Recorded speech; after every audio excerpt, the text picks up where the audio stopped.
Hey, how's it going? Good to see you. So it's been since March, since the last one of these dropped, I think. At least I know I talked about my son. We did a GoFundMe. He has autism, and we got him into ABA therapy as well as speech, OT, and food therapy. Just giving him the works, and it's all thanks to you guys for donating to that because it is crazy expensive.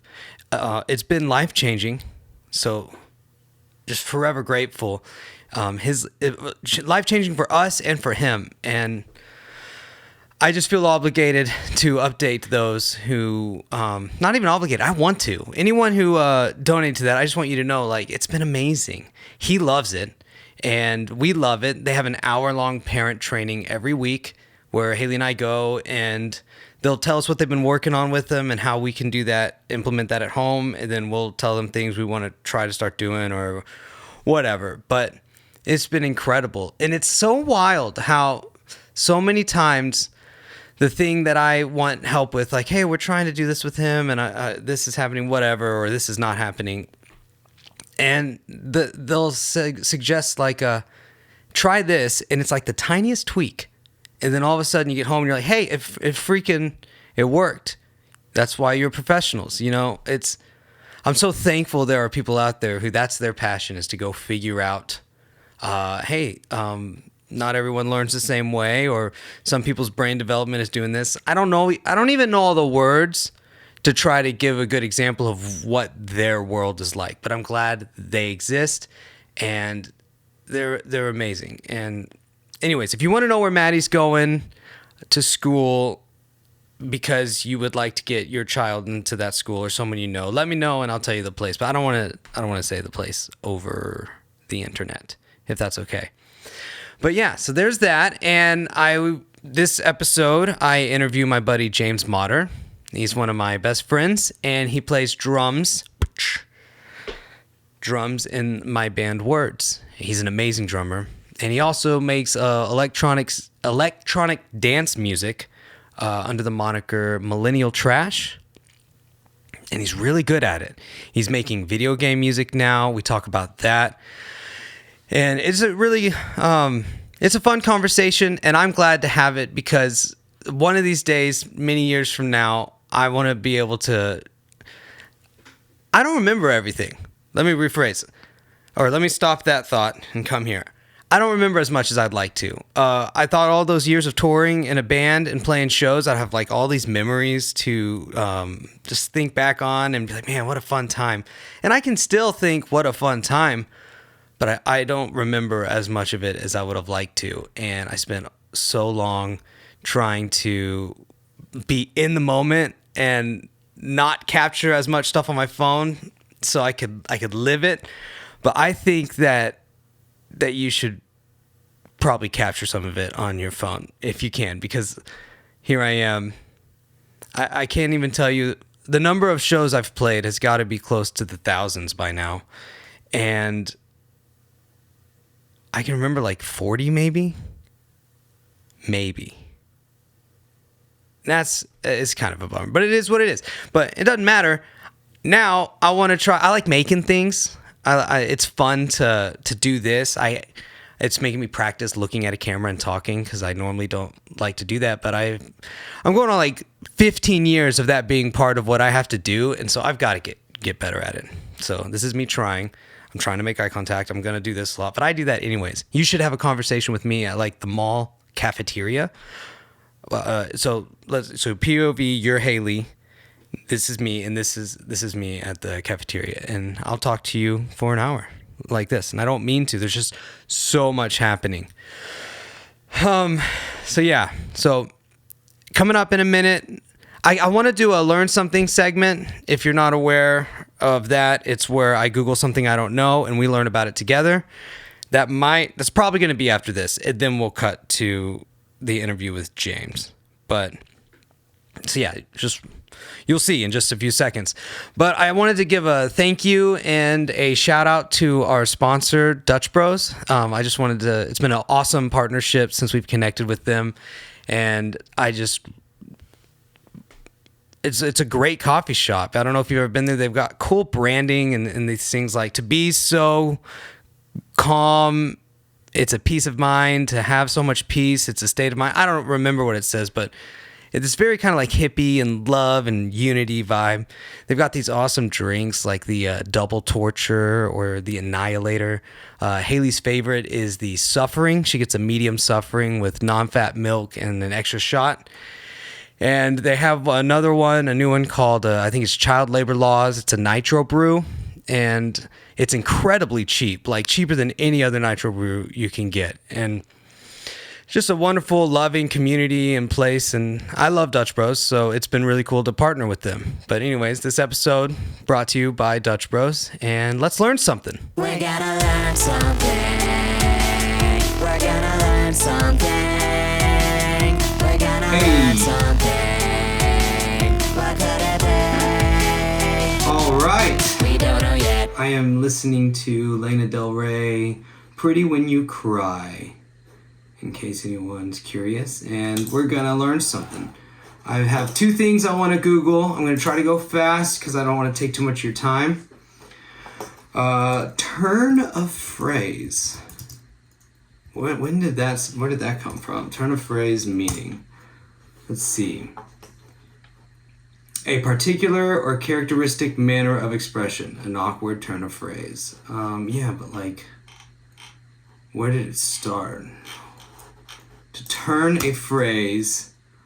Origin. Let's see. That's gonna be it. Experts guess that its origin lies in the sense of words being turned, like wood on a lathe. What does it mean to have turn of phrase? They have a particular way of expressing themselves in words. They know how to turn a phrase. So why turn?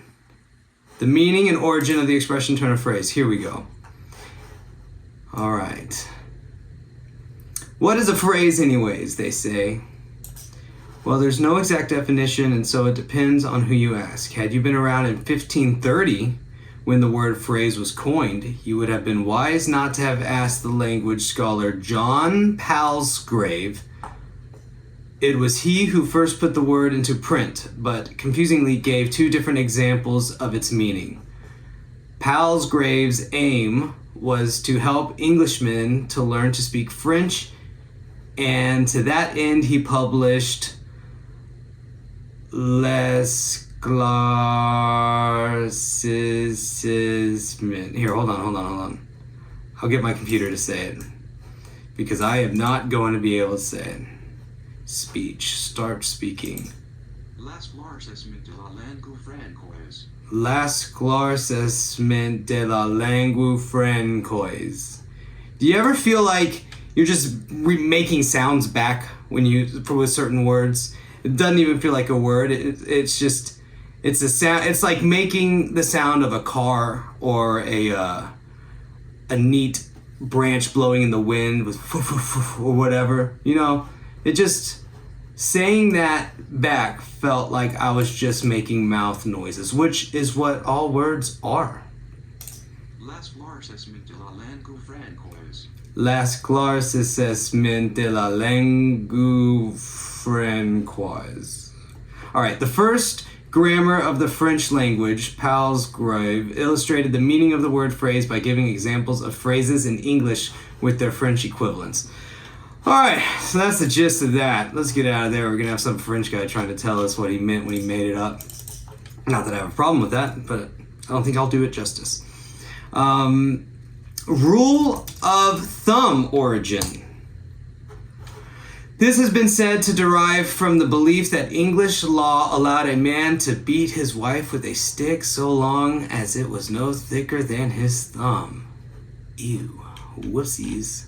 This is a dark... And then I had a Pretty When You Cry. That was not on purpose. How do I get out of this one?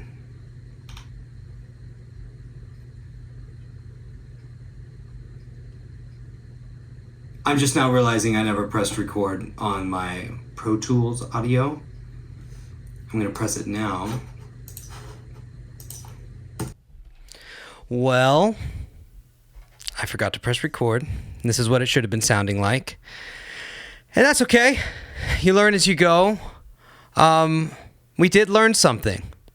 We learned 3 things. One of them beneficial here, that I should make sure I pressed record on the audio before I go into a segment. We learned that the origin of turn of phrase is a guy inventing what a phrase was, and then people went with it from there, something like that. And then rule of thumb is a bummer to look into. I'm a little sad. So, for those wondering, this is actually broken, and this is my son's sock. All right, let's talk to James Motter. Good old Jimmy Jam Motter. Millennial trash. Actually, none of my muffin top showing. Hold up. That's good. It's there. I'd tell you if I saw it. It exists. Do I have any muffin shapes going on? No. Any A cups going on? Unfortunately, no. Yeah, you got a little training bra situation going on. Shit. No. It's like muscle. It's weird. I'm It's only cool, used, man. The memories I have of my shirts fitting like this, it meant that I was gaining too much weight. But I think now it's happening with muscles, because I've been doing push-ups like whenever Josh and I started last May to now is maybe the most consistently I've ever tried to do them. And it's neat, but it also makes me feel just chubby. Well, I think the other like psychosomatic thing is because when you look down, you see your shirt here. Yeah. And you assume the rest of your torso is also there. Uh-huh. So how are, I feel like I haven't seen you for a week, 14 days or something. How are you? I'm great. I just finished up 3 sample packs for a new production company that is super cool. Probably by the time this podcast is out, I can probably talk about stuff. It's called Ovani Sound. Super rad stuff. I was in charge of doing 2 electronic packs and a hip-hop pack, which will be out towards the end of September into early October type deal. Mm-hmm. But yeah, it was great because like I said, it was 30 tracks in 2 months, so it was just like every day, just cranking on something. What was your workflow? When you found your groove of having to make so many, what would you kind of... So the thing is, with the hip hop pack, it was easy to find the flow because hip hop is much more, I don't want to say constrained, but there's much more of a type of it than electronic music. Because electronic music also can incorporate hip hop stuff into it. You know, hip hop's more specific to something. So the electronic ones, like, it would have to be, sometimes I would just hear like a cool sample or like a cool noise. Like one of the songs, like one of the bass plucks is like a ship creaking like down like an octave or 2. And I just took it and kind of built the transient around it. So it kind of sounded more like a So you pluck. took a ship making a creaking sound. Yeah, like a wooden ship, like the Where'd you find that clip? Splice. Nice. Yeah, Splice has pretty much everything you'd ever want. I was trying to think of Splice. Yeah. Talking to Austin Cope this weekend, Oh yeah. and I couldn't for the life of me remember. I landed on Sound Toys, which I'm now realizing is wrong. That's a great freaking company, though. Yeah. They got some cool stuff over there. Yeah. The Altar Boy and Decapitator is like one of my favorite distortions. I don't have that, but I used it all the time in college.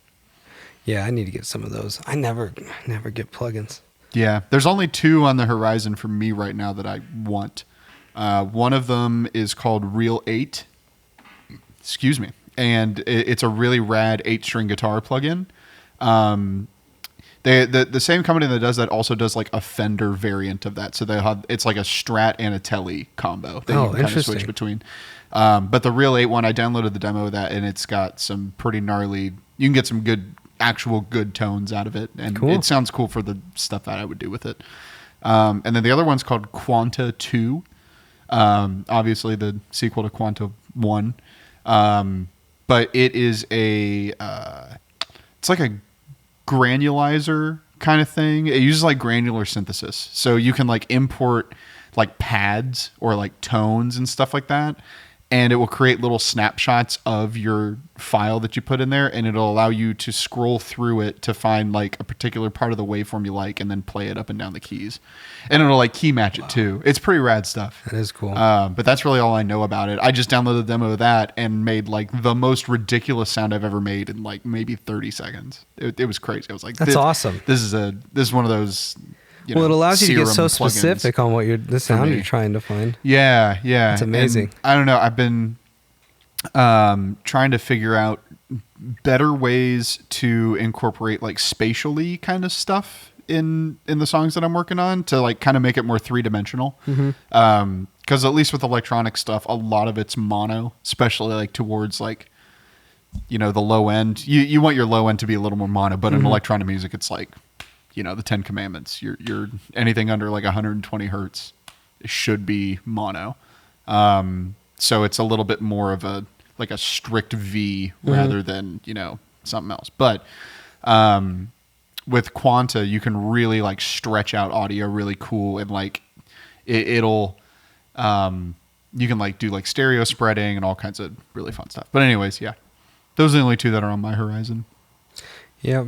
Of course, I haven't been really looking either. That's my thing. That's the world that I live in. As I've gotten older, I like just manipulating audio itself rather than trying to buy a plug-in to make a specific sound. That's what I do a lot of the time. Is I could buy a plugin that does something where I can stack like 3 things and tweak them all until I get the sound I'm looking for. Right. Yeah. But I just think there's a lot of like almost like post-production stuff that if I don't start messing with and feeling comfortable with and having fun, probably if I had it, I don't want to get lost. Like there's a being comfortable and then like disappearing from what's going on.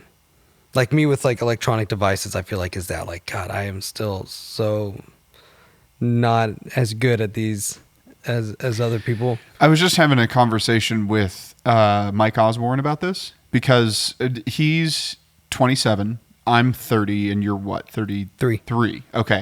So we have like this kind of a good little gap between all of us.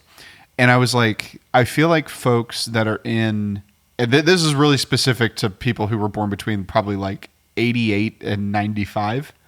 89. 89. Okay. Yeah. So even a little bit older. Y'all definitely have a proclivity to just figuring out electronic devices. You know, like if someone handed you an iPhone you'd never seen one before, you'd be like, oh, okay, I can kind of figure this out. I've played video games, you know, but it's the way that you read it and the way that you scan things is completely different. Yeah. And I think you were talking about this the other day at church too, but Mike, as a 27-year-old, like I've never seen somebody read text as fast. He'll just be like, psh, and it's just like, okay, got it. Yeah, dude. When I taught that recording class at Brian's studio, and the students would open up like cloud sessions they saved from home in the studio faster than I could try to show them how they're like, be like, okay, I learned how to do this to tell you guys. They would do it. And I'd watch their eyes and just like the way their eyes scanned the computer and the way the whole experience between them and that device is a different way. Totally. You know how like when you watch an old school dude play guitar, just the note choices, the bends, there's a whole thing that's like, yeah, there's a different intention behind it. Yeah, you're like, you play guitar like that versus someone more current plays guitar, and Instagram can get you into an entire world of like, there's these kind of guitar players, these kind of guitar players. Yeah.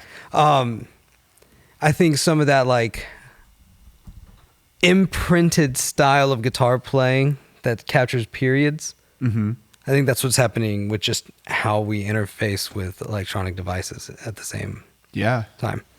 So you'd mess around. You're making songs for the sample pack. Yeah. Before we go any further, by the way, I'm James, also known as Millennial Trash. That's Jonny, also known as Jonny. Jonny Gore. People also call me that. That's true. Or Johnny Escobedo Gore. If you're in trouble. Well, Jonathan Escobedo Gore. Yeah, exactly. Yeah. The Jonathan, there was a time when that's all I got called. Like when I was first born, they tried to stick with it. And then it switched to Johnny at some point, but when I was in trouble, it was Jonathan for sure. That one's always nerve-wracking. Okay, so can you explain what the sample pack is? Sure. Yeah. So each sample pack will have 10 tracks in it, 10 like main tracks, and they're about between like a minute 20 and minute 40, 45-ish seconds long. And for the electronic ones, I really tried to have like a different genre in each track on the pack to give as like much variety as possible. So it's a full length track that's about a minute 20, a minute 40. And then there's a 60-second version and then a 30-second version of those at different like cuts.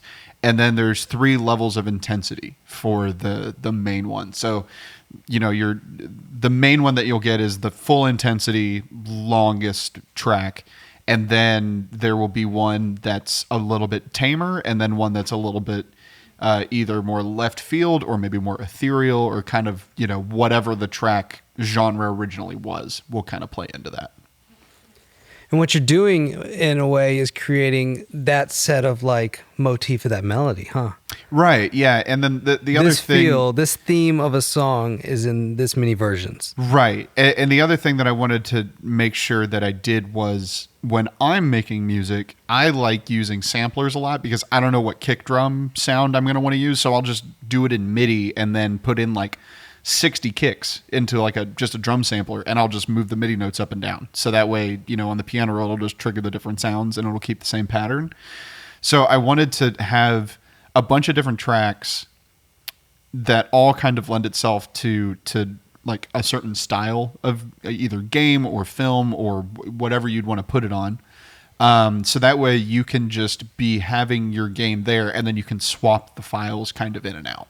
And see which one kind of fits the thing you're working on. That's a good idea. So that kick drum thing that's a good one. do it with kicks, snares, hi-hats. And smart. So you hear the same groove, but you can cycle through your different. Yeah. Nice. Yeah. I'll have to try that. So I just have like all of my drum racks in Ableton are just separated by kicks, snares, hats.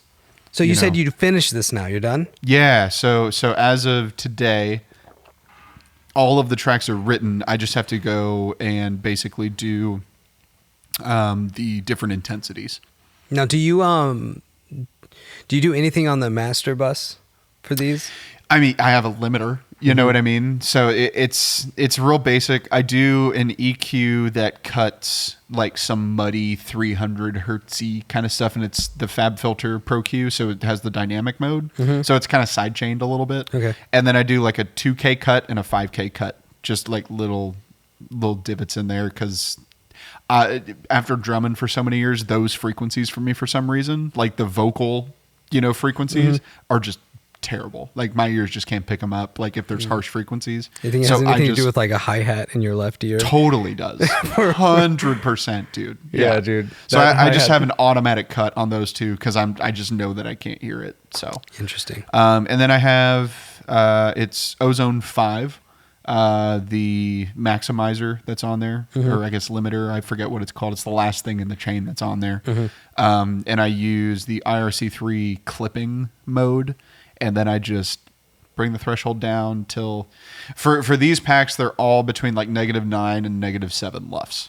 Okay. They're all they're not like slammed or anything like that. So, because I would imagine they're going to go through one more round of some kind of processing. They're going to have to by the end of it. Yeah. But so I'd feel good leaving a little bit more room than being too smushed. Cool. What else you got going on? I'm, let me think, like 85% done with an EP right now.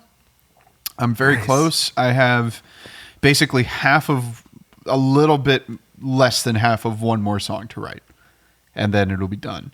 But it's going to be, how many songs do you want on it? Just 4. It's going to be 4 tracks, and 2 of them are going to be kind of more high energy, and 2 of them are going to be a little more old school dubstep-y kind of thing. So I want it to kind of function as like an A-B, but have 2 A's and 2 B's. Nice. That makes sense. Yeah. That's the mentality. So stoked on that. Just have to finish up. I'm not a big fan of copying and pasting the same drop for both. You know what I mean? Like for drop 1 and drop 2, I want there to be like differences between them. Not that there's anything wrong with and you're having talking the post same drop, right? No. So it's like, dubstep, you have intro, build, drop 1, and then you have like intermittent media section, whatever, pretty part. and then it'll build up again and have drop number 2. Some folks will just copy and paste it because, I mean, if it's a good, catchy thing, there's no problem with it. I just think that from, I don't know, an attention to detail kind of thing, you can throw in some extra little things here and there. So I have to figure out the extra things to throw in for this other one. When you make a drop, do you ever think back to like that phase in metalcore where they always yelled some kind of like very wordy thing right before the breakdown hit? Yeah. Well, what I actually think because you remember of, Mouth of the South or Rival Choir? No, I love those guys. But them, and I feel like for today, they would have this build up, and I'll never do the thing with the thing for my life again for the thing. And it was always like 2 more words than you thought, and then it would hit. I feel like some of those Dylan Francis drops, dude, like they'll either be quicker than you expect or smidge longer than you expect before the beat really hits. Yeah. Well, we're also in like the era of fake out drops now. Oh yeah. And we've been there for like a couple years, but like it'll build all the way up and it'll just be like no drums for 4 or 8 bars, and then the drums will come in with the sub bass. So it's basically just 200 hertz and up, maybe some claps and like crazy talking basses, and then it hits. So, dude, I bet when I watch all the EDM stuff you send me. Did you see that thing I sent you today? I haven't yet. I need to watch it in just a minute. But I feel like when I watch it, because there's so much to that genre that I don't know when you send it to me, I feel like I might as well be a monkey and you're showing me like a TV show. And I'm just staring at it like, oh, look at that. It's usually amazing, but I don't know. Is it long or can I watch it right now real quick? I think it's like 45 seconds. Okay. But I would like to see we need to film your face watching this thing. Okay. And then we can also maybe put this like in the video. Totally. Okay. Who is this? I'm not sure. That looks awesome already.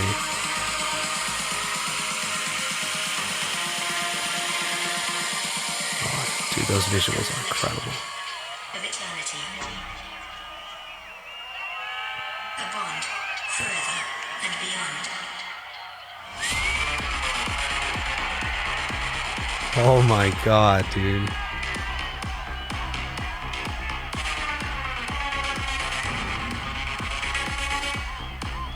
Dude, there's somebody there who's having a hard time. The worst time. Yeah. You can hear a dude like after the beat goes in, just like he's not shouting because he's excited. He's shouting because he's terrified. Dude, yeah, somebody thinks that they're wrestling with God in that moment. Somebody's probably worshiping that thing. Yeah. And then, okay, I'm sending this to all you guys. Just turn your volume down and just watch the visuals. It's absolutely as we sit here and bonkers. talk, because that was wild to watch. And I've been to plenty of shows with nutty visuals, but that was the Excision on ones another always level. look amazing. Absolutely incredible stages. Yeah, Always I want has. to see him live. Yeah. I've never it's- been to a proper EDM show. It's totally worth it. I want to go to one of the ones in like a small place that's way too loud and Yep. really like fast. You got to have that experience, and then you got to And then have I the wanna do big, the big, stage with all the visuals and lasers and stuff. Because after working Guitar Center and so many different venues, you would appreciate how much effort goes into stuff like that. That's what I always notice on the stuff you send me is just like they spend such a like. I don't feel like it gets talked about enough how much money they're spending on their lasers. Oh yeah, and I think it was like this year that like Lost Lands tickets, which is Excision's festival, I think the prices went up or something, and people were complaining about it. I'm like, it's still like the value you're The getting production for that is happening at those events, like the systems that they're running, and you're complaining about that much of a price. Come on, Yeah. dude, come on. You got to hear he plays on PK Sound Systems. They're I think they're a speaker company from Canada. I think, I don't know. That's where he's from, so I would assume that they would be buddies up there. But if you go on PK Sound's website, their line arrays are like the most insanely technologically advanced line arrays. It's like they rebuilt the pyramids as line arrays. That's like amazing. They're crazy cool. They move during certain songs for like different EQ settings. do they have a and name? That's amazing. It's ridiculous. Yeah. God, dude, you can always keep tinkering. I know. Do they have a name for the system? No. 'Cause didn't the Grateful it's just Dead have whenever a sound he goes system? on tour, they'll usually post a thing about like the specs of the system that he's Okay. touring with, or at least they used to.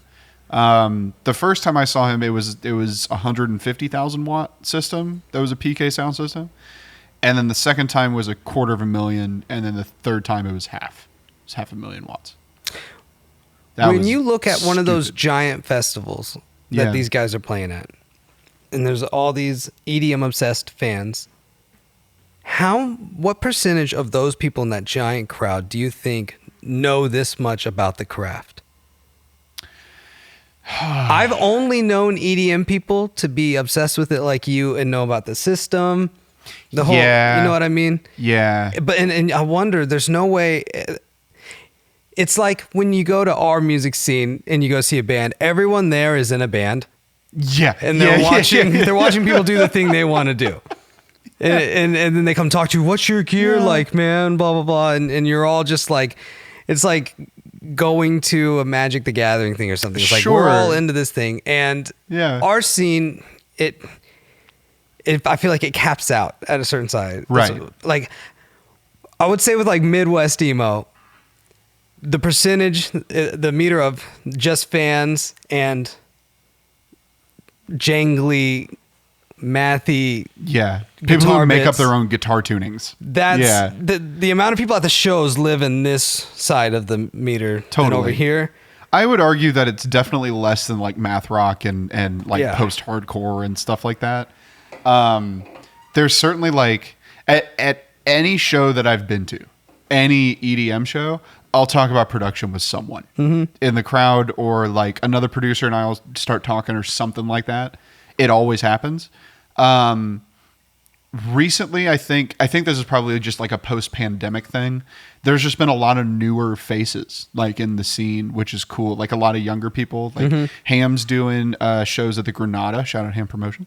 They're doing shows at the Granada in Dallas, and the Granada I think is a 17 and up venue, which is super rad for getting some younger heads in there because most clubs are 21 and up. Interesting. So experiencing that music on a system that loud at that age is like really, really cool. Yeah.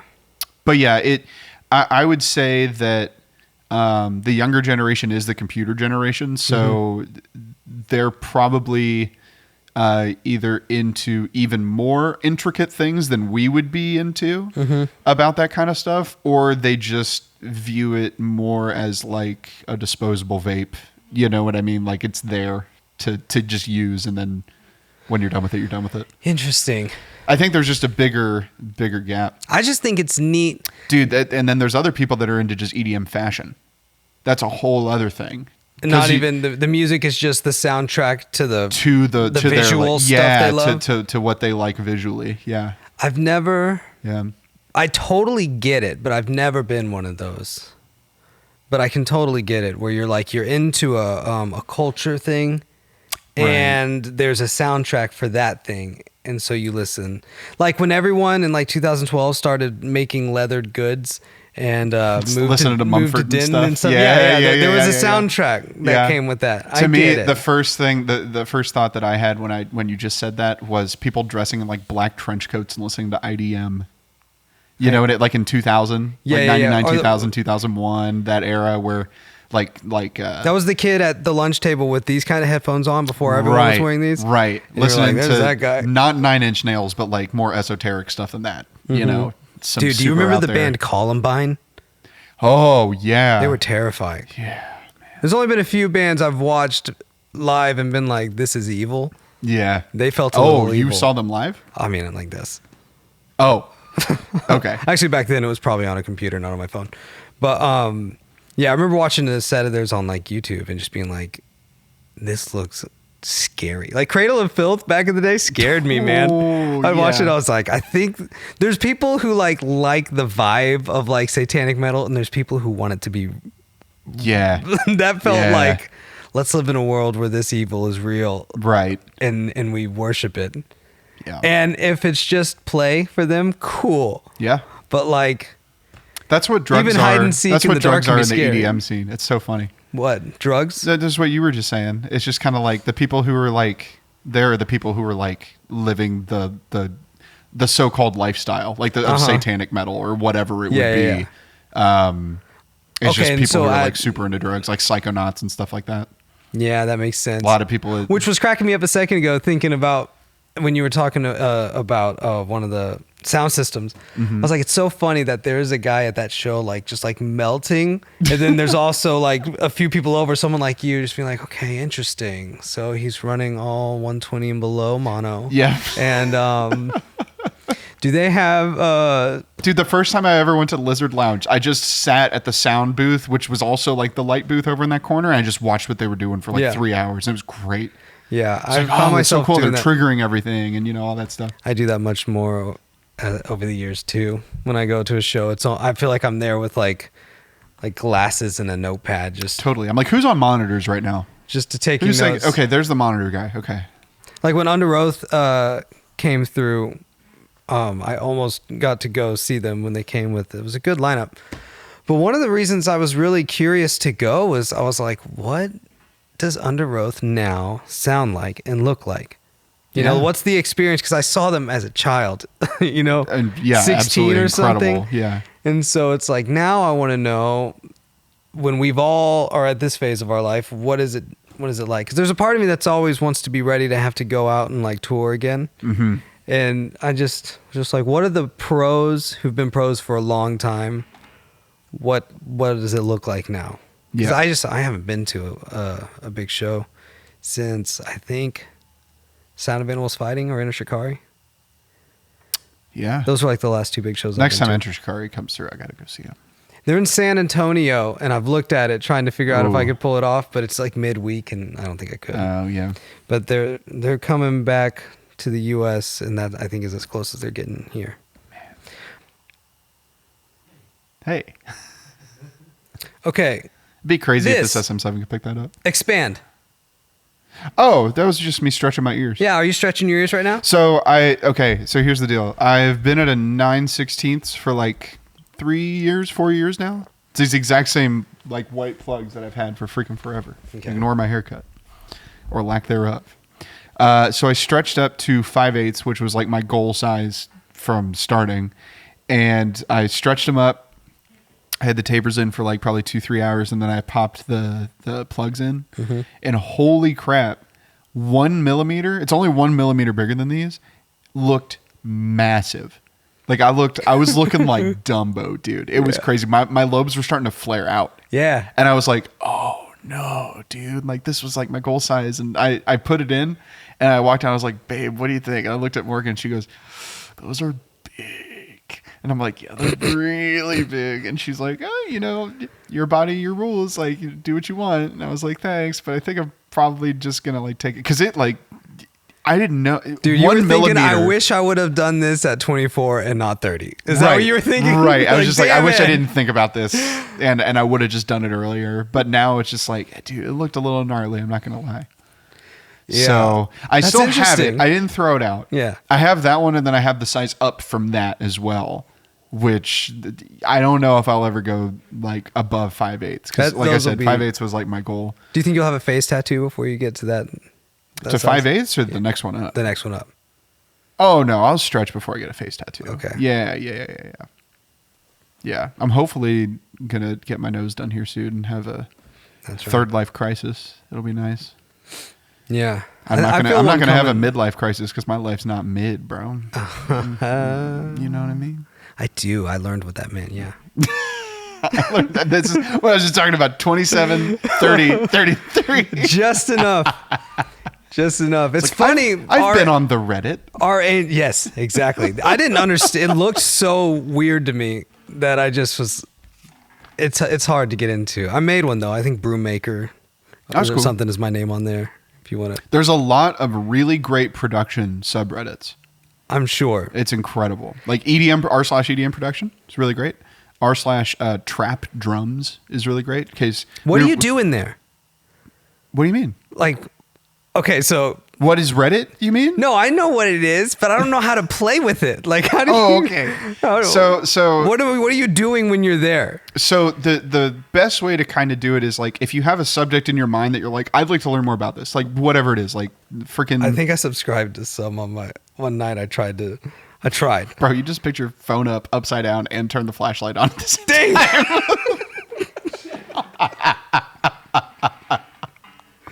Okay.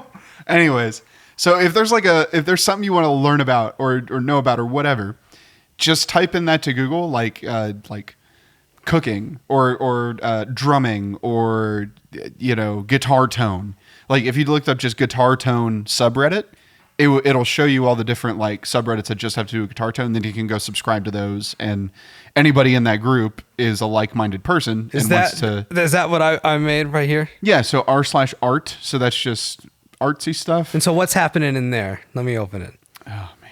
Show me how you would interact with Reddit. What do you do now? This is So- where I get bored. So r/art, right? So you'll scroll down. Neat. So if you like that, what you can do is you can see that there's upvote and downvote and then comment. So if you like it, you can upvote it. Oh my God, look, you just gave them an upvote. It doesn't do anything. It's like internet clout. You know what I mean? Nothing matters. I'm just giving a kudos to whoever. Right. And if you don't like it, you can downvote it. But, we'll upvote it because we're nice. Okay. And then you can click on the comments and then you can just read other people's interactions on that particular post. Okay. So Sweet. I will. I don't actually have the Reddit app on my phone. Sounds like the parts because of I was every an other Apollo app. user, and I'm still bitter about it. What's Apollo? Apollo was a Reddit client app, like a third-party app, and it allowed you to really customize like the way that you would view Reddit and like yourself. It was super super nice, but earlier this year, Reddit made it so that. If a third-party app wanted to still be like existing, I think they had to pay like $10,000 a month to Reddit, and it was just like a dude somewhere making this app, and he's like, I literally can't afford this. This is ridiculous. So even though it was really popular, I think it had it was definitely over 1 million users on his version of the Reddit app. Way to go, dude. But yeah, It's like the guy who made the Ebo. Yeah, the like- guy who made the Evo. It was like out of his garage or something. Okay, so yeah, I wanted to know if you were stretching your ears. Yeah. Here, I'll give you some fun subreddits to follow. I'll give the internet some fun subreddits to follow in case you want to do anything fun. I do like going on r/audiophile. That one's kind of cool because it's just a bunch of rich people posting their... Do I go in the search right here? Yeah. You can just type in audiophile. Our audio file. Yeah, there you go. And it's just like people's setups and stuff. And I hit join. Yeah. And there you go. Now it'll show up on your homepage sick. as you scroll through. Clips vintage kill horns. Nice. Yeah, I like looking at all this stuff. Yeah, yeah. See, and so this is how you do it. You just kind of add stuff as you go along. And then I just look at it. Yeah. Cool app, man. Yeah. Who would have thought an app where you can Battle follow Cars things? is really rad. They have like off-road versions of normal cars and whatnot. I downloaded Battletoads on Game Pass. Really? Yeah. Dude, Did you ever play Worms? I don't know. That doesn't sound like one I remember. Did you ever play Worms, Josh? Okay, cool. Eric, did you ever play Worms, like Worms WMD? That's Did you say Battletoads? that's Yeah, the strategy war game It's with like awesome. missiles and stuff. Yeah, but different- you're playing as earthworms? yeah, you're worms and like it's like cool. I'm gonna attack you with a green rocket. Yeah. and it does like a weird effect. And Yeah. Dude, that's my game. Exciting right there. stuff. That's so much freaking fun. Worms. Yeah, Worms is good. it was on the Dreamcast. Yeah. I'm replaying Forza Motorsport 4 right now because that was the last Forza Motorsport on Xbox 360 and was also the last Forza game to feature Mount Fuji. Oh, of course. Oh, wow. So I'm trying to real life Initial D in the video game. It's been really fun. That's it. I don't even play the career. I just go into free play and just get a car and then drive the mountain roads. It's Oh, great. that's cool. I downloaded the Horizon. Yeah, Forza Horizon. Forza Horizon. That was fun. That was fun. I got back on it the other day because you mentioned it. I hadn't played it in like 2.5 months. I have to be careful with video games in general. Yeah. If I'm playing them too much, that means I'm not doing something else I need to be doing. unfortunately. Yeah, there was I read a thing recently that a lot of people who play video games now have this, like a lot of people have feelings of guilt associated with playing them because they feel like it's been ingrained that it's like a waste of time or it's not like actual self-care. Like you can't relax and play a video game. It's like, I disagree, and I Yeah. think there's probably people who are doing a great job at life who deserve to get to play some video games. totally. I'm definitely not one of them, though. Also, if you're one of those people, go buy a freaking Wii. Like you can't be saying that crap playing Wii bowling. Everybody's laughing playing Wii bowling. There's not one. You know what I mean? The Wii Sports The thing Wii Sports back in the day was so fun. it, dude. Yeah. That was the first video game I ever My played buddy with my grandma. Aaron, who I was talking about earlier, the weightlifter guy, his parents lived on a golf course, and we'd go to their house and play Wii golf. Oh, that's great. And it was just so funny. We're just looking outside, and we can see a golf course right there, but we're just That's playing so Wii great. golf. That one was fun. I learned something the other day that the Wiimote that you would use, the little laser thing wasn't really like a little laser thing. You know, like that little thing you had to put on the TV, like a little sensor. Oh, yeah, You yeah. can use 2 candles. It's like I think it's like a heat thing, or it's like a light sensitive heat thing. So if you put 2 candles on either side of your TV, your Wiimote will work. Interesting. That's pretty cool. Discord's cool. That was my first time. Yeah, are you on Discord That was now? my first time to do that. Yeah. It's really convenient for doing like the streaming stuff. Also community stuff. Like I started a Destiny 2 page because me, Logan, and Ray are getting back into it. Oh yeah. And so I've been dropping like, hey, these are the activities we're doing, and like just guide videos. And it's like we all know to go there. It's great. Like I thought for Honey Gold it was genius. That's what's up. He can stream it, and I can watch and listen to them play, and then just play Halo over here, and just feel like I'm hanging out. But Yeah, when I was playing a church camp this past summer, my buddy Michael would stream WWE matches Oh, in that's our awesome. Discord server. So I'd be driving back from Anna with WWE playing right here. that's Just so cool. It's crazy how Hell in a fun Cell. it It's is so to great. watch other people play video games. It's a lot of fun to just watch. yeah, dude, I'm watching a guy play through BioShock for the first time right now. And he's a pretty. I'd never heard of him before. He's like got like 2 million subscribers on YouTube, but I wanted to see someone play it for the first time because I wanted to relive part of that. Oh, yeah. That part of my life is so freaking good. I get it. But the cool thing is, I wish I could remember his name off the top of my head. He's like actually getting really into the story and like the audio logs. That Can are we in just there. call him Eric Salvatore? Salvatore? Oh man, yeah, we can. So yeah, Eric. So you're watching Eric Salvatore Yeah, play I'm watching Eric Salvatore play BioShock for the first time. But it's been really nice watching him see like it's not a really jump scary game. You know what I mean? Like there's a couple jump scares in it. Eric, you've played it. It's just haunting. Yeah, it's just like really off-putting and creepy. And BioShock? Yeah. Yeah. And his commentary on it's great. He got to the part like it's not like this isn't really a spoiler or anything, but you get to a certain part in like the intro level where you see a woman's silhouette shadow like kind of over a baby stroller, and she's like crying and being like, why aren't you warm anymore? Like why, when I pick you up, why can't I feel your teeth? Like, you know what I mean? That kind of stuff. And she's crying. And so you go up behind her and you kill her because she's like a bad person in the game. And you look over her stroller and it's a revolver. It's not a baby. It's like a gun. And she was saying all of these things because she thought the gun was like her child. She was just like delusional and stuff. Wow. Yeah, everyone in the game has like lost their minds. Yeah. I feel like I've seen that part streamed, like reactions of that One of the best stories. in Instagram. Yeah, in my opinion, it's the best piece of fiction we've gotten so far in the 21st century. I think we've talked about this one a lot in the green room so in the past. freaking good. Yeah. A I'll have slave, to- Or is it fictional? is it a slave obeys? What's the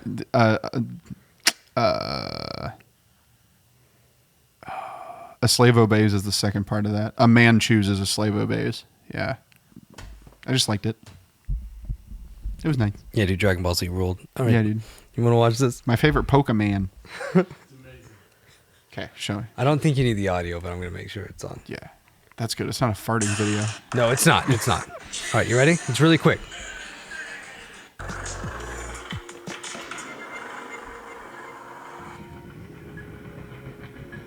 Nollie heel flip 270 board slide. Dude, when he pulls that around at the end, it looks so hard and so awesome. Dude, when he restart that. I want to see his foot position on the rail. His foot position is like he lands in like another tray flip position on his board. Look. He's like in like a varial kickflip / tray flip position on that thing. That's nutty. Yeah, right there. Right there. Look at that. He's not even bolts. God. He's like way off. Dude, people are getting so freaking Yeah, dude. good. That's style right there, dude. Dude, have you seen this yet? We'll go out with this.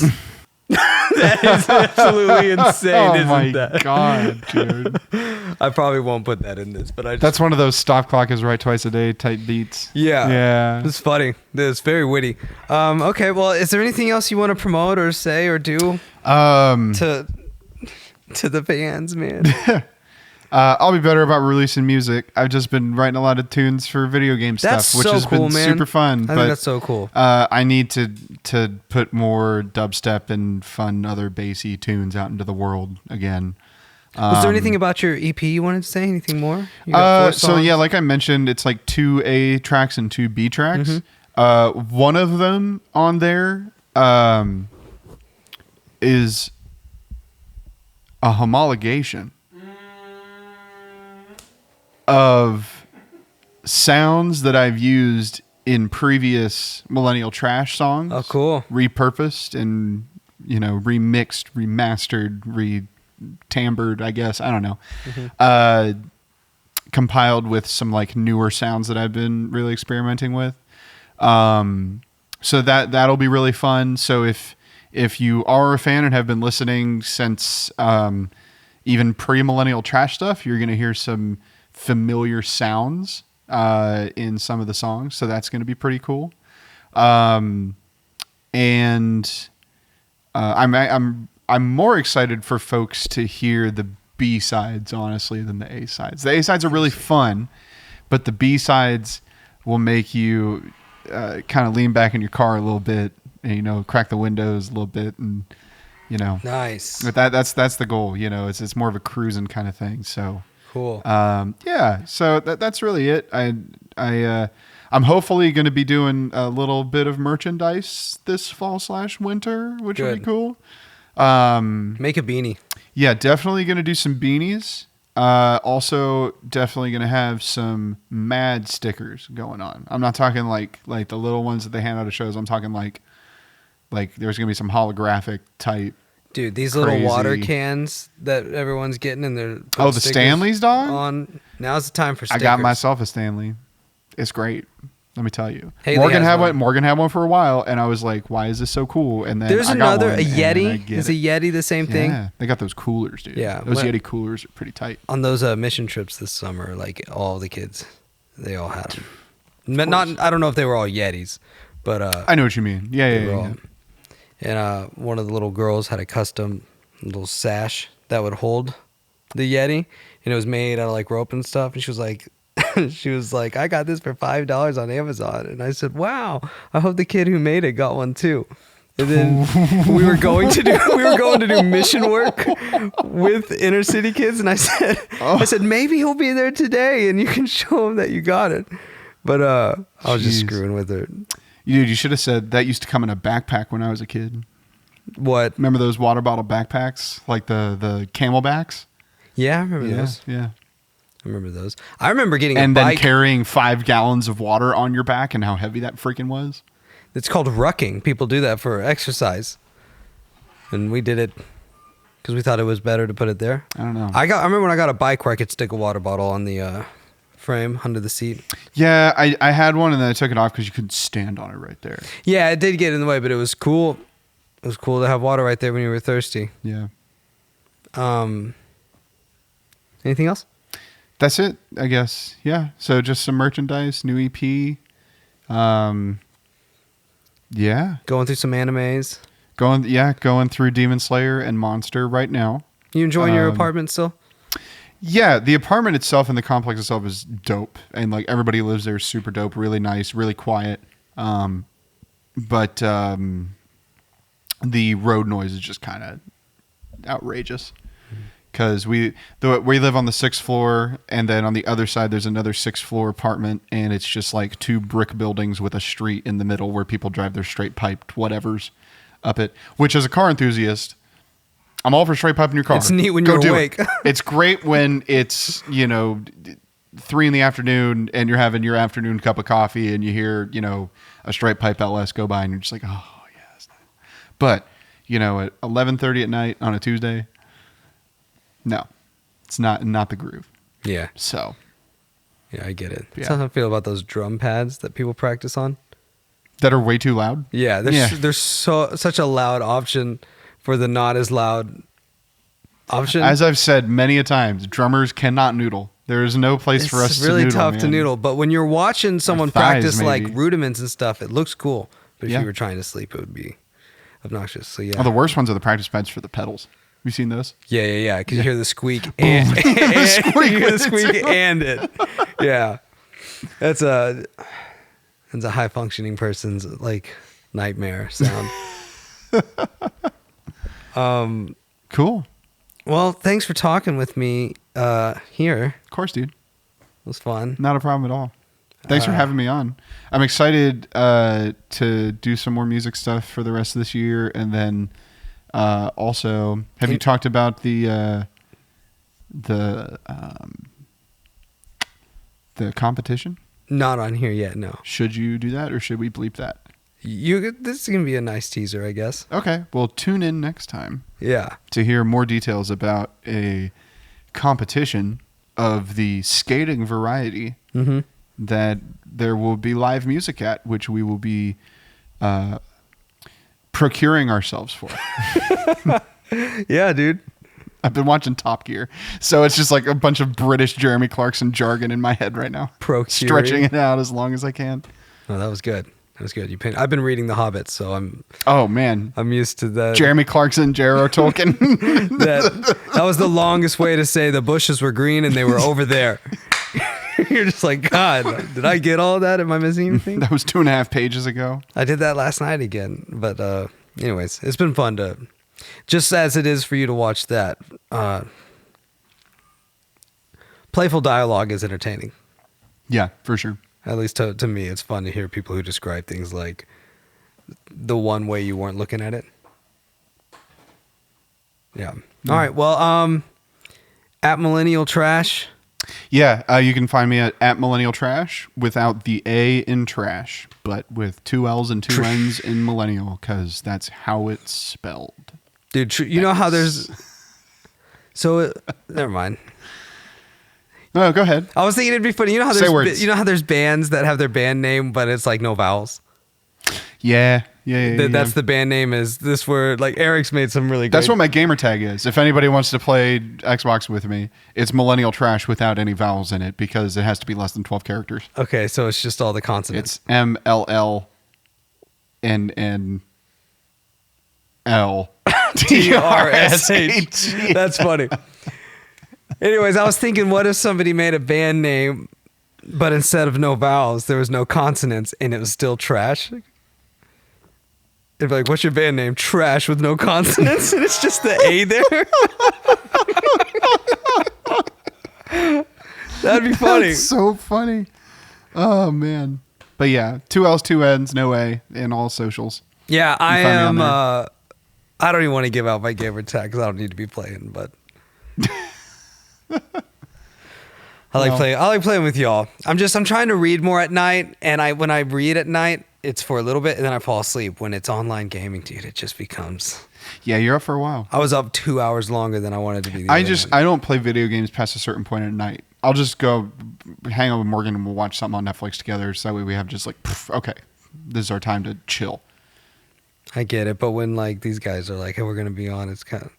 I was in bed the other night, and I got out of bed to go start playing, and then I was like, "I'll just play for like 30 minutes," and then I was up forever. It's like I just need to get tired. Yeah, yeah. It's so not how it fun works. though. Yeah. It's the chemical You should keep playing all day and get good and become a pro gamer. No, I don't Make think so. some cashola. Not even close, dude. Nah, With dude, the you way got it. my old school eyes are reading all that. No, my main online games that I got into was like SOCOM was the first time I ever played online, like back in like 06 or 07 when you could plug the Ethernet into the PlayStation 2. Yeah.